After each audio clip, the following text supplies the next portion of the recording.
Ada 4 penjara dalam hidup kita. Taklukkan 4 penjara itu. Kalau enggak, kita enggak akan bisa sukses. Yang paling susah, penjara yang keempat, penjara ego. Kenapa ini paling susah? Karena penjara ego berarti kamu bertarung melawan dirimu sendiri. Kalahkan dirimu sendiri. Bebaskan dirimu dari egomu. Katanya Ali Syariati, jalan paling ampuh untuk membunuh ego adalah mengaji hening bersama Dr. Fahrudin Faiz. Mari kita simak. Sangunya kita hidup itu cuma ilmu.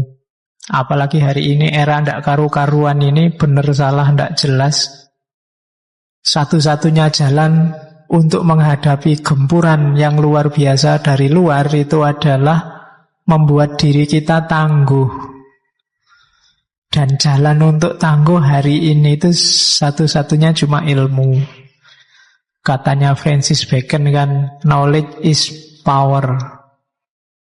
Katanya Nabi, man arodat dunya fa'alaihi bil ilm, wa man arodal akhirah fa'alaihi bil ilm, wa man arodahuma fa'alaihi bil ilm. Jadi satu-satunya jalan hanya ilmu dan pengetahuan yang bikin kita tangguh.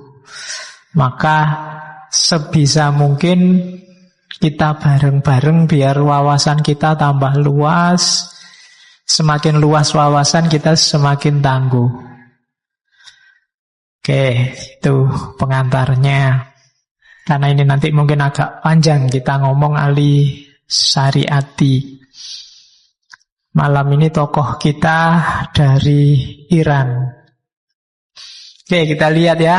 Ini pikiran-pikirannya Syariati.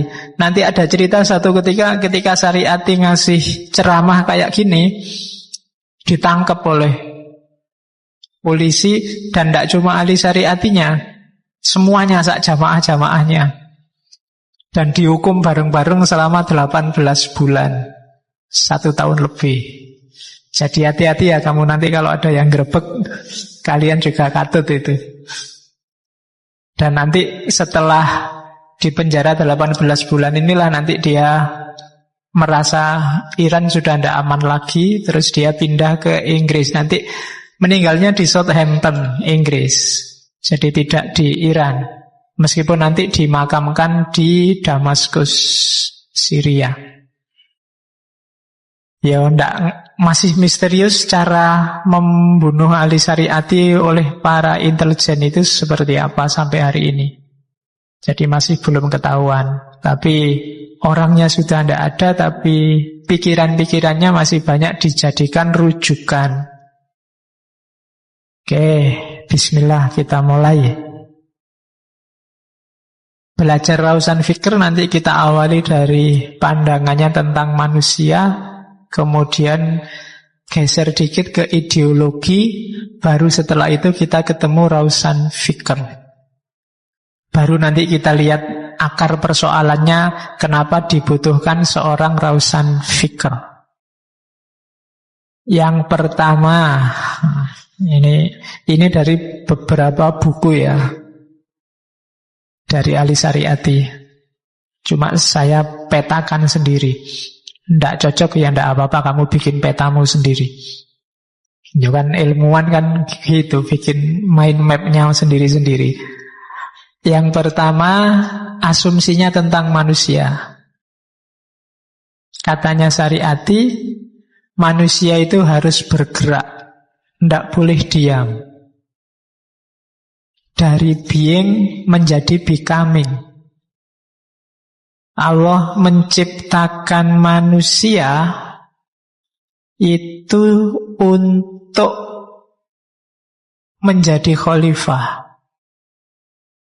Dan satu-satunya cara agar tugasnya sukses, manusia jangan cuma jadi being, dia juga harus becoming.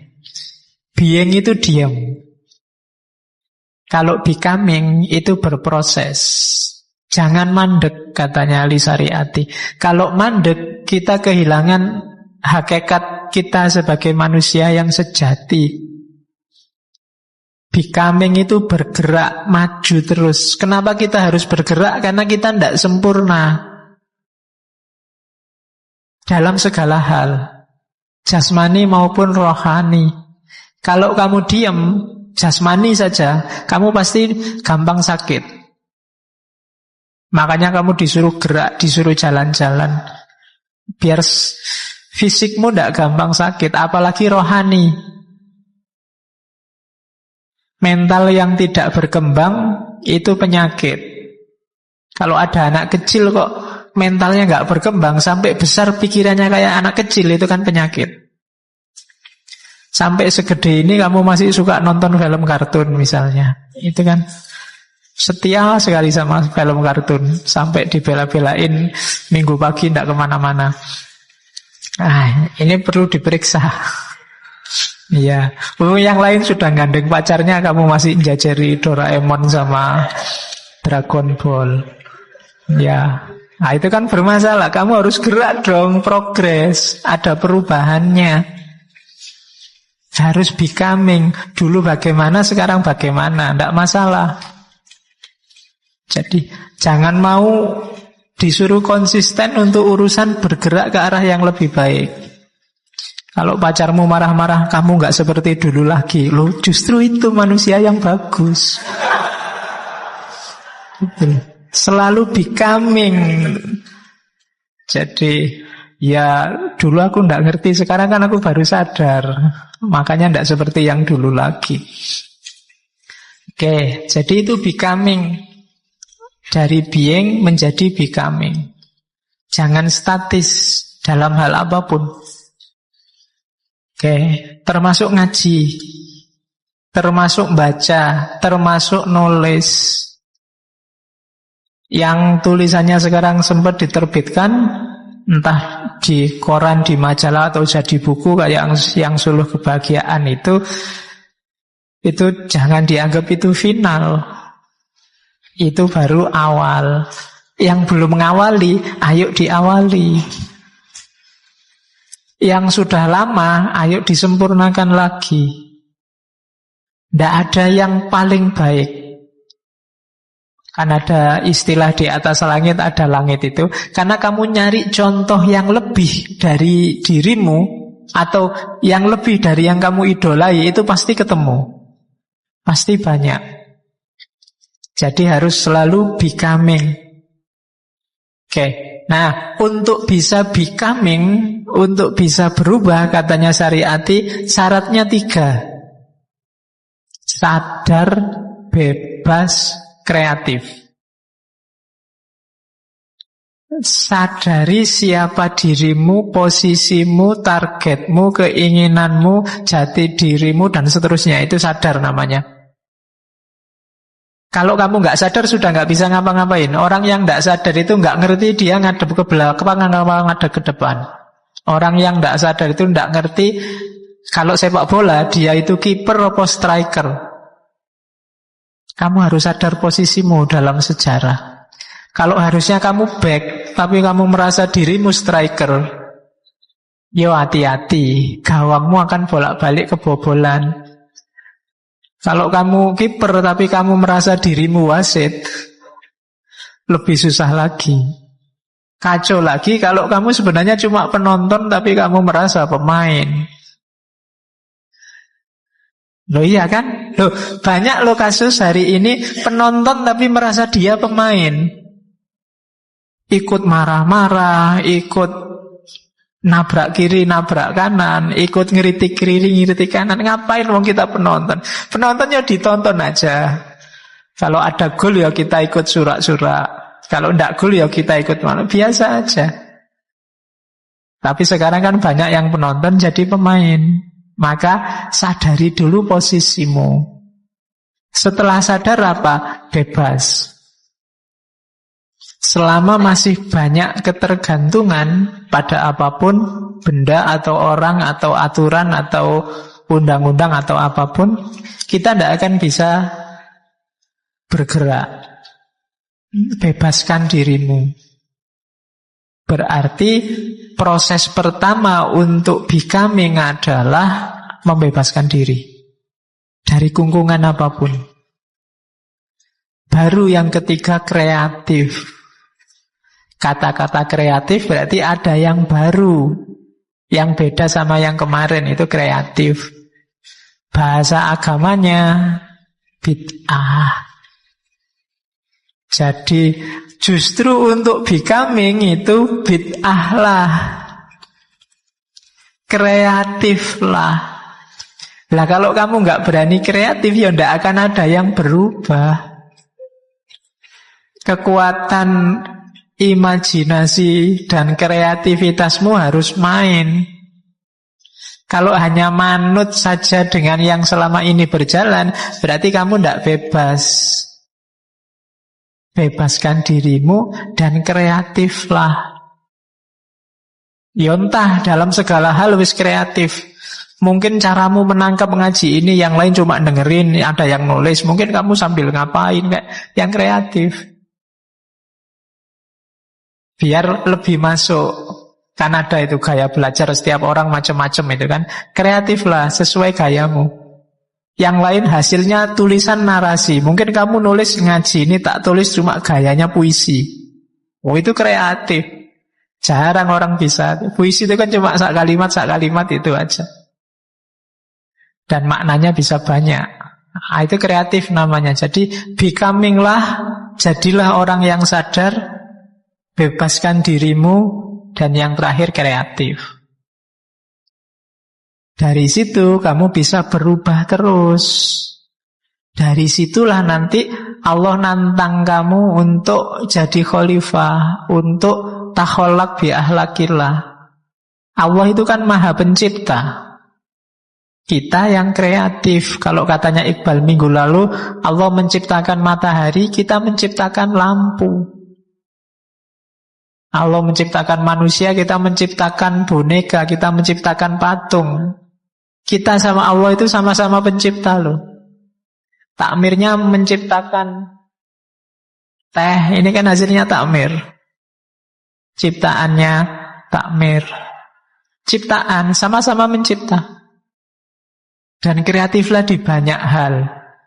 Dengan koridor takholak bi ahlakillah, dengan tugas sebagai khalifah.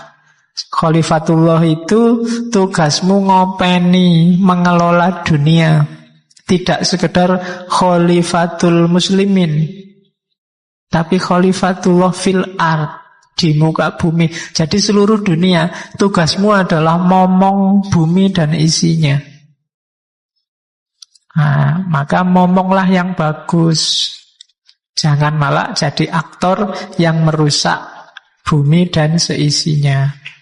Terus perhatikan selanjutnya ya, katanya Ali Syariati, ada 4 penjara dalam hidup kita. Taklukkan 4 penjara itu. Kalau enggak, kita enggak akan bisa sukses menjadi becoming dan menjadi khalifah. Yang pertama, penjara alam. Lingkungan sekeliling kita. Taklukkan itu. Hari ini hujan, taklukkan hujan. Jangan kalah oleh hujan. Makanya pelajari mekanisme hujan, pelajari air yang turun, terus bikinlah teknologi payung, teknologi jas hujan. Itu kan kamu bisa menaklukkan hujan sudah. Jadi kita tundukkan alam dengan sains. Baru kita bisa keluar dari kungkungan alam semesta. Zaman dulu orang ilmunya belum berkembang, dia belum bisa menaklukkan alam. Maka dia banyak dikooptasi, dihegemoni oleh alam. Tidak berdaya di hadapan laut, tidak berdaya di hadapan pohon besar, tidak berdaya di hadapan angin besar. Akhirnya berimajinasi, yang disembah lautnya, yang dikasih sajen sungainya, yang disembah dewa anginnya. Kenapa? Belum ada sains, ilmu pengetahuan yang menjelaskan mekanisme alam. Jadi dia kalah oleh alam. Sehingga melahirkan penyembahan-penyembahan yang sifatnya alam. Matahari itu kan kayak Nabi Ibrahim itu kan mikir, ini apa matahari ya Tuhannya, apa bulan ya, apa bintang ya. Karena dia belum dapat informasi, belum ngerti apa itu matahari, apa itu bulan, apa itu bintang. Tapi begitu kamu ngerti, kamu sekarang yang menguasai. Begitu kamu ngerti hujan, oh kalau hujan cuma air kok yang turun, gampang aja, kita bikin aja baju yang tahan air. Lahirlah jas hujan. Kalah sudah kan hujan sama kita. Kita bikin aja payung, kalahlah hujan sama kita. Panas kalau siang, gampang. Bikin aja teknologi yang menghasilkan dingin. Lahir kipas angin, lahir AC. Tunduklah alam semesta. Jadi keluarlah dari kungkungan alam dengan cara apa? Sains. Yang kedua, penjara sejarah. Penjara sejarah ini, dalam hidup ini ada sunnatullah. Kuasai itu. Kalau enggak ya kita akan kalah. Itu penjara kedua. Kalau ndak belajar, ya kamu ndak pinter. Kalau kamu nggak rajin, ya lulusnya lama. Itu sunatullah sudah. Loh, tapi kadang-kadang ada tuh Pak yang ndak belajar tapi lulusnya cepat. Itu pengecualian, ndak bisa dipedomani. Sama dengan kamu loncat dari lantai 20 tapi tidak tewas. Itu pengecualian, jangan dipedomani. Ya mungkin kan kamu loncat dari lantai 20, pas loncat nanti di bawah itu ada ibu-ibu sedang mepe kasur, jadi kamu jatuhnya di situ pas, tidak tewas. Tapi kan itu pengecualian, nggak bisa dipedomani. Yang bisa dipedomani yang sunatullah. Kalau kamu tidak bisa membaca ini, kamu akan kalah oleh sejarah. Jadi Indonesia itu atau umat Islam itu kan hari ini kita minder sebagai Muslim ataupun sebagai orang Timur, sebagai Indonesia. Kenapa? Ya karena kita kalah dalam hal menaklukkan alam dan menaklukkan sejarah. Kita tidak yakin dengan rumus kita sendiri. Kita punya rumus sunatullah bahwa kebersihan itu pangkal kesehatan, kebersihan itu sebagian dari iman. Coba dilihat budaya bersih di kita sama di mereka, jauh. Kalau kamu ke negara-negara tertentu kayak Jepang, bahkan Singapura, itu susah nyari sampah berceceran. Kalau di kita susah nyari tempat bersih untuk duduk-duduk. Di mana-mana banyak daun rontok lah, kertas berceceran lah. Bahkan di kampus pun juga begitu. Kampus itu di kursinya mahasiswa itu yang mesti terus tidak lama setelah dia bersih mesti ada tulisan macam-macam. I love you lah, salam buat itulah. Kalau tidak gitu mau ujian nyontek ditulis kecil-kecil di kursinya itu. Ya kan? Selalu begitu kita. Padahal secara sunnatullah kita sudah punya rumus tapi tidak jalan. Kita tidak bisa menaklukkan sejarah, tidak bisa menaklukkan alam. Ya susah, kita becoming, menuju yang lebih baik dan lebih sempurna. Terus penjara yang ketiga, masyarakat. Hati-hati, kadang-kadang masyarakat juga jadi penjara.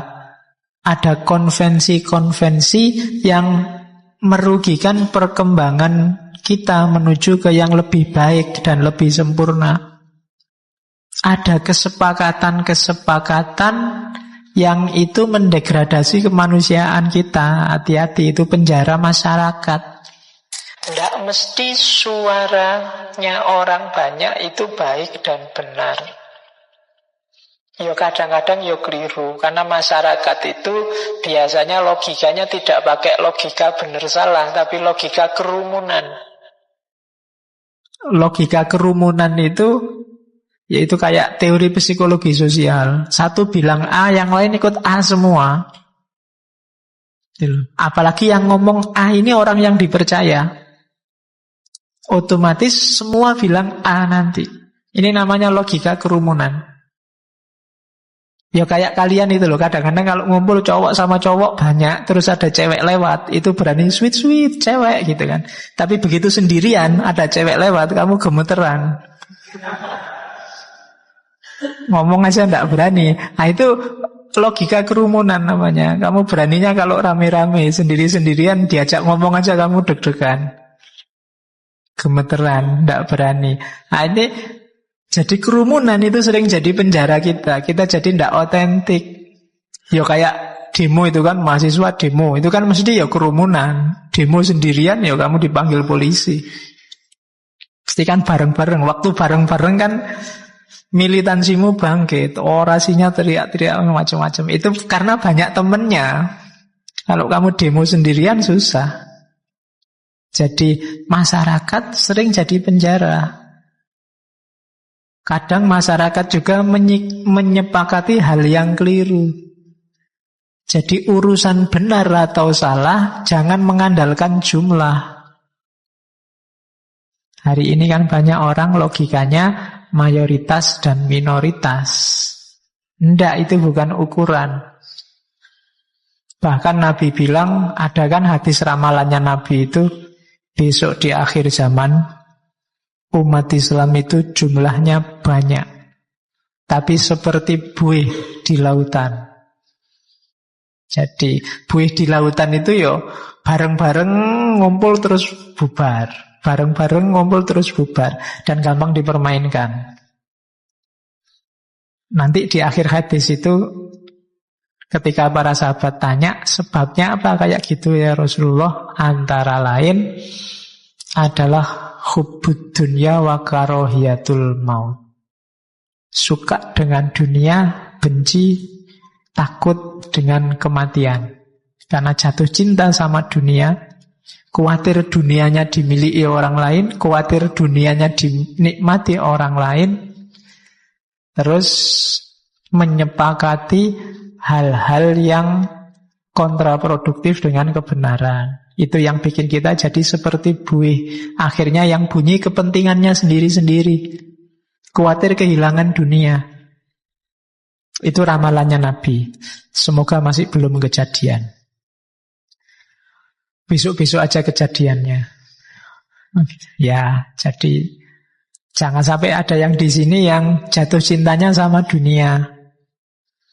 Ya kamu suka dunia ndak apa-apa, tapi jangan jangan jatuh cinta, karena kita memang butuh dunia. Tapi jangan cinta, apalagi cinta mati, cinta buta, dan cinta-cinta yang ndak jelas itu. Ya, oke, itu kalau sama dunia ya. Kalau sama lawan jenis, ya boleh, itu fitrah, ndak apa-apa. Ya, terus. Yang paling susah penjara yang keempat, penjara ego. Kenapa ini paling susah? Karena penjara ego berarti kamu bertarung melawan dirimu sendiri. Kalahkan dirimu sendiri. Bebaskan dirimu dari egomu. Katanya Ali Syariati, jalan paling ampuh untuk membunuh ego adalah cinta. Sering saya ceritakan kan bagaimana dalam cinta orang itu sudah kehilangan aku. Yang tersisa hanya dia. Nah, penjelasannya bagaimana kapan-kapan kalau kalian sudah balik. Ya wis pokoknya yang gitu-gitulah ya. Oke, jadi penjara ego. Orang yang dipenjara oleh egonya itu biasanya hidupnya disetir oleh hasrat, ambisi yang levelnya, kalau mental itu, kalau bahasanya Ghazali, levelnya kebinatangan, baik binatang buas maupun binatang ternak, bahaim. Kalau itu dimensi kepemilikan, itu ya cinta dunia. Biasanya ego itu cirinya yang dibela adalah yang ku. masjidku, bukuku, masa depanku, aliranku, kelompokku, itu biasanya ego sudah yang main. Kalau sudah ada kunya, itu berarti otomatis kamu menafikan yang lain. Ini Islamku, ini kelompokku, ini masjidku, ini aliranku, dan seterusnya. Kalau sudah ada ku dan mu dan nya, ya wassalam sudah. Kalau kalian mendefinisikan masjid ini, Masjid Sudirman adalah masjid yang bla bla bla bla, yang kayak kamu tulis itu. Terus kamu anggap, yo kayak gini ini loh masjidku. Itu biasanya setelah kamu ngomong kayak gitu itu masjidku, yang lain ternafikan semua. Dari situ muncul ego biasanya. Terus yang nggak kayak kamu anggap jelek. Apa masjid kayak gitu? Masjid kok isinya cuma pengajian sama tadarusan, ndak kaya. Nah, itu berarti sudah ada ego di situ. Ketika ada ku di situ, ego main sudah. Itu terus jadi penjara. Memenjarakanmu karena yang tidak begitu kamu anggap salah, kamu anggap keliru. Oke. Jadi bebaskan dulu dirimu dari penjara alam, penjara sejarah, penjara masyarakat, penjara ego. Baru kamu bisa becoming. Terima kasih sudah menyimak. Semoga channel Mengaji Hening bersama Dr. Fahrudin Faiz selalu bisa memberikan ilmu, motivasi, dan kebermanfaatan. Salam sehat dan bahagia.